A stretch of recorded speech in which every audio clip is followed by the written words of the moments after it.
Hello students. Last class में थोड़ी interruption की वजह से वीडियो बीच में पॉज हो गया था। हम लोग वहीं से रिज्यूम करेंगे, ठीक है।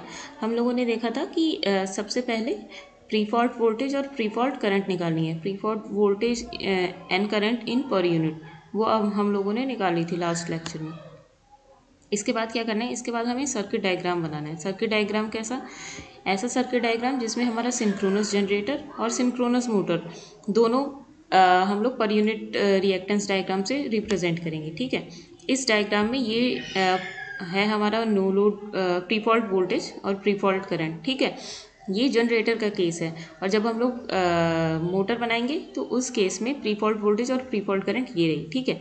अब हम बनाते हैं सिंगल लाइन रिएक्टेंस डायग्राम इस पर्टिकुलर केस के लिए। इस पर्टिकुलर केस में हमारे पास एक सिंक्रोनस जनरेटर है जो सिंक्रोनस मोटर के थ्रू कनेक्टेड है और सिंक्रोनस मोटर के टर्मिनल पे एक फॉल्ट हो जाता है, ठीक है। तो हमने क्या किया, एक सिंक्रोनस जनरेटर कनेक्टेड है सिंक्रोनस मोटर में थ्रू ट्रांसमिशन लाइन और ट्रांसफार्मर जिनकी वैल्यूज़ यहाँ दी हुई हैं, पर यूनिट रिएक्टेंसेस यहाँ दिए हुए हैं, ठीक है। तो इसमें हमें कुछ नहीं करना है, सीधे सीधे हम लोगों को रिएक्टेंसेस लिख देनी है। 0.1 0.1 0.1 0.1 0.1 ये ट्रांसफार्मर T1 T2 की है और ये जो बीच में है ये ट्रांसमिशन लाइन की है। और यहाँ पे at the terminal of motor synchronous motor एक फॉल्ट ऑकर करती है, ठीक है।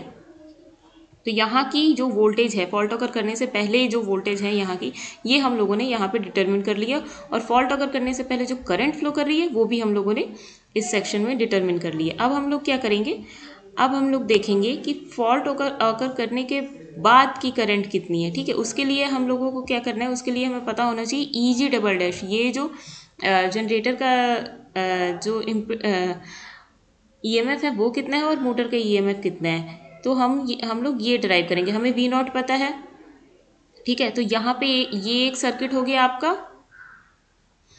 ठीक है। ये एक सर्किट हो गया, यहाँ पे आप KVL लगाइए। और एक सर्किट आपका ये हो गया, यहाँ पे आप KVL लगाइए। KVL लगाने के बाद जो वैल्यूज़ हैं EG डबल डैश और EM डबल डैश की, वो डिटरमिन हो जाएंगी। कैसे? EG double dash is equal to V0 plus J times of reactance, reactance मतलब इन सबका सम, इनटू करंट, ठीक है। तो ये डिटरमिन हो गया। सिमिलरली EM डबल डैश कैसे डिटरमिन होगा, V0 minus current into this reactance, ठीक है। ये दोनों डिटरमिन हो गया। अब हम इसी सर्किट को थोड़ा सिंप्लीफाइड वे में बनाएंगे। हमने सारे इम्पिडेंसेस को क्लब कर दिया एक साथ और उसके बाद हमने ये अज्यूम कर लिया कि अब फॉल्टी सिचुएशन। फॉल्टी सिचुएशन में क्या होगा, ये जो पॉइंट है यहाँ से एक करंट फ्लो करेगी जो फॉल्ट करंट होगी।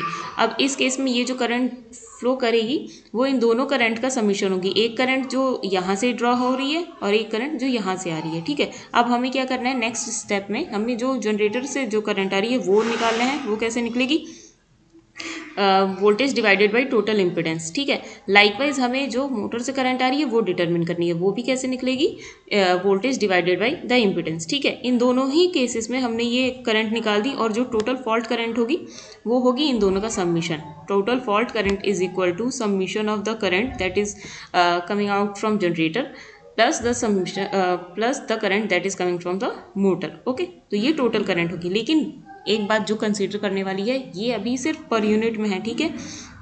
हमें जब भी अगर क्वेश्चन में मेंशन ना हो कि आपको पर यूनिट में करंट निकालनी है, उस कंडीशन में आप हमेशा ही करंट एम्पियर्स में निकालेंगे, ओके।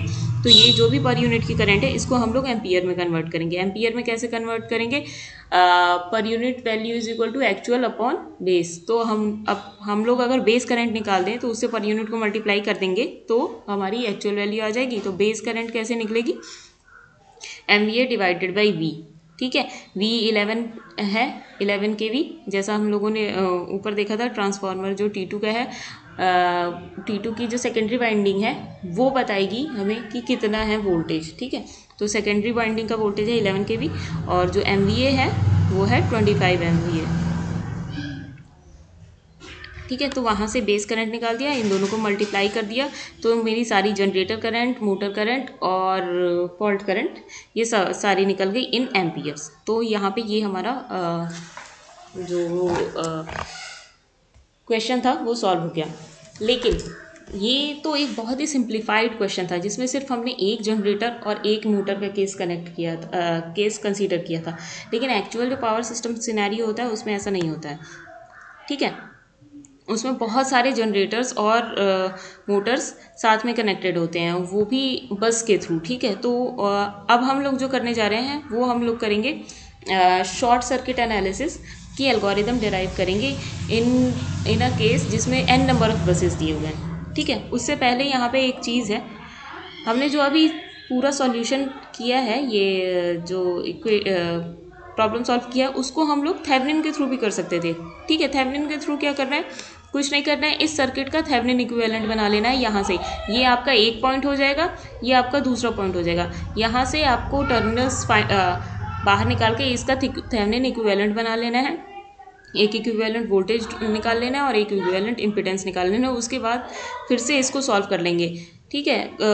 थेवेनिन इक्विवेलेंट को सॉल्व करना इजी होता है, इसीलिए ये वाली टेक्निक स्पेसिफिकली बताई गई है इस नोट्स में, ठीक है। क्योंकि जब हम लोग n नंबर ऑफ बसेस की बात करते हैं तो उस टाइम पे अगर हम लोग कन्वेंशनल मेथड यूज़ करेंगे कि एक रिएक्टेंसेस को कंसीडर करके फिर हम लोग कैलकुलेशन करेंगे तो वो बहुत लेंदी प्रोसेस हो जाता है। तो वहाँ पे हम लोग जनरली थेवेनिन इक्विवेलेंट बनाते हैं सर्किट का और फिर वहाँ से सॉल्व करते हैं, ओके।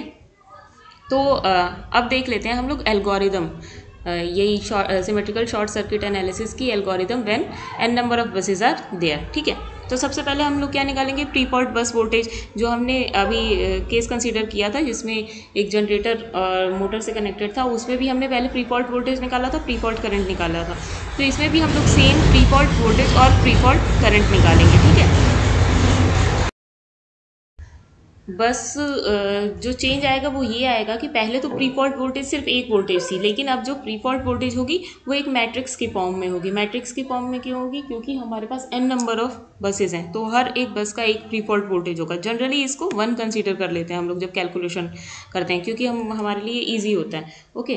तो मैग्नीट्यूड वाइज हम इसको 1 कंसीडर करके चलते हैं। उसके बाद अब देखते हैं, अब मानो इस पूरे सिस्टम में एक फॉल्ट ऑकर करता है R नंबर की बस में, R नंबर की बस में एक फॉल्ट ऑकर हुआ, तो फॉल्ट की कंडीशन में क्या होगा, एक वोल्टेज डेवलप होगा और एक इम्पीडेंस होगा, फॉल्ट का इम्पीडेंस, ठीक है।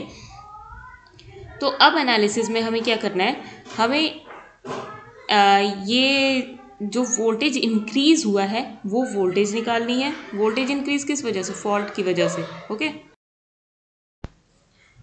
जो फॉल्ट की वजह से वोल्टेज इंक्रीज हुआ है उस पर्टिकुलर बस में, वो है, उसको हमने यहाँ पे रिप्रेजेंट किया डेल्टा वी से। अब हमें क्या करना है, इसकी वैल्यू निकालनी है। तो डेल्टा वी जो भी वोल्टेज होता है वो प्रोडक्ट होता है करंट का और इम्पीडेंस का, ठीक है। तो करंट, यहाँ पे जो करंट है वो है हमारी बस करंट इंजेक्शन वेक्टर, ठीक है। क्योंकि यहाँ पे सिंस हम लोग बहुत सारी बसेस को कंसीडर कर रहे हैं तो हमेशा करंट और वोल्टेज होगी वो वेक्टर की फॉर्म में हम लोग रिप्रेजेंट करेंगे।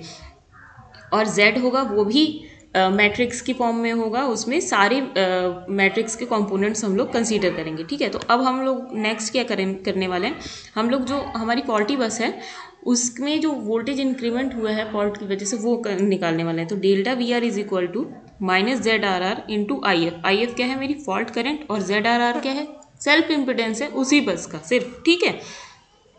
तो मेरी टोटल वोल्टेज क्या होगी, एक तो प्री फॉल्ट वोल्टेज प्लस जो इंक्रीमेंटल वोल्टेज है, ठीक है। तो टोटल वोल्टेज मेरी प्री फॉल्ट वोल्टेज और इंक्रीमेंटल वोल्टेज को मैंने इससे रिप्रेजेंट कर दिया।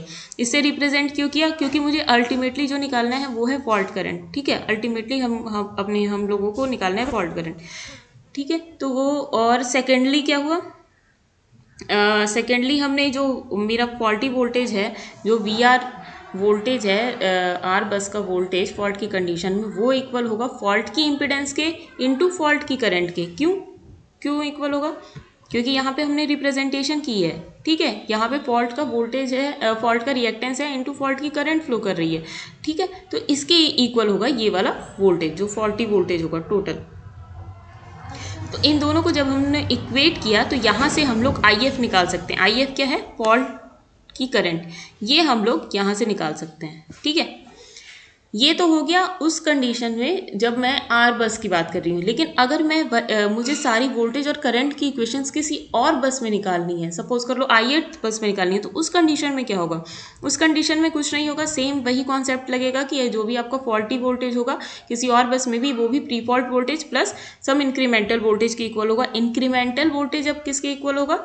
जो म्यूचुअल रिएक्टेंस है ith बस और आर बस में, आर बस फॉल्टी बस और ith बस जिसमें आप वोल्टेज कैलकुलेट कर रहे हैं उसके इनटू फॉल्ट करेंट के, ठीक है।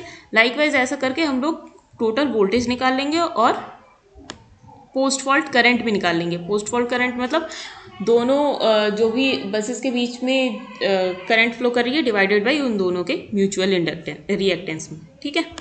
तो ये आपका symmetrical component symmetrical fault analysis यहीं पे कंप्लीट होता है। नेक्स्ट सेक्शन में हम लोग क्या पढ़ेंगे? हम लोग अनसिमेट्रिकल फॉल्ट एनालिसिस पढ़ेंगे। अनसिमेट्रिकल फॉल्ट एनालिसिस बहुत इंपॉर्टेंट होता है। इसमें 4 टाइप के फॉल्ट्स होते हैं जो हम लोग नेक्स्ट उसमें देखेंगे, और हम लोग देखेंगे कि कैसे हम लोग सीक्वेंस कंपोनेंट्स का यूज़ करके एक अनबैलेंस जो क्रिएट होता है अनसिमेट्रिकल फॉल्ट की कंडीशन में, उसे हम लोग कैसे एनालिसिस करते हैं। ओके।